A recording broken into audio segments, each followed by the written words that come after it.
విరిగిన మనస్సు దైవకృపకు మార్గం. పరిచయం. ఈరోజు మనం మన జీవితాల్లో అత్యంత కీలకమైన ఒక లక్షణం గురించి మాట్లాడుకుందాం. అదే వినమ్రత లేదా నలిగిన మనస్సు. లోకపురీతి ప్రకారం గర్వంగా ఉండటం, మనల్ని మనం గొప్పగా చాటుకోవడం విజయానికి చిహ్నాలుగా భావిస్తారు. కాని ఆధ్యాత్మిక జీవితంలో మనల్ని మనం ఎంతగా తగ్గించుకుంటామో అంతగా ఉన్నతమైన స్థితికి చేరుకుంటాం. 1. మనల్ని మనం తెలుసుకోవడం.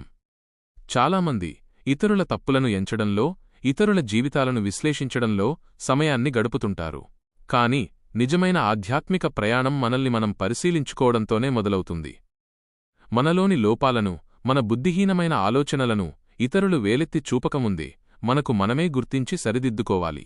మన గురించి మనం అతిగా ఊహించుకోకుండా వాస్తవ స్థితిని గ్రహించినప్పుడే మార్పు మొదలవుతుంది. 2. విరిగిన మనస్సు అంటే ఏమిటి? విరిగిన మనస్సు అంటే నిరాశతో ఉండటం కాదు, అది అహంకారం లేని స్థితి. ఒక మట్టిపాత్ర చక్కని రూపం పొందాలంటే అది ముందుగా నలగగొట్టబడాలి. అలాగే మనలోని గర్వం, స్వార్థం విరిగిపోయినప్పుడు దైవికమైన గుణాలు మనలో రూపుదిద్దుకుంటాయి. మనం దేవుని సన్నిధిలో మనల్ని మనం తగ్గించుకున్నప్పుడు ఆయన మనల్ని తన కౌగిలిలోకి తీసుకుంటాడు.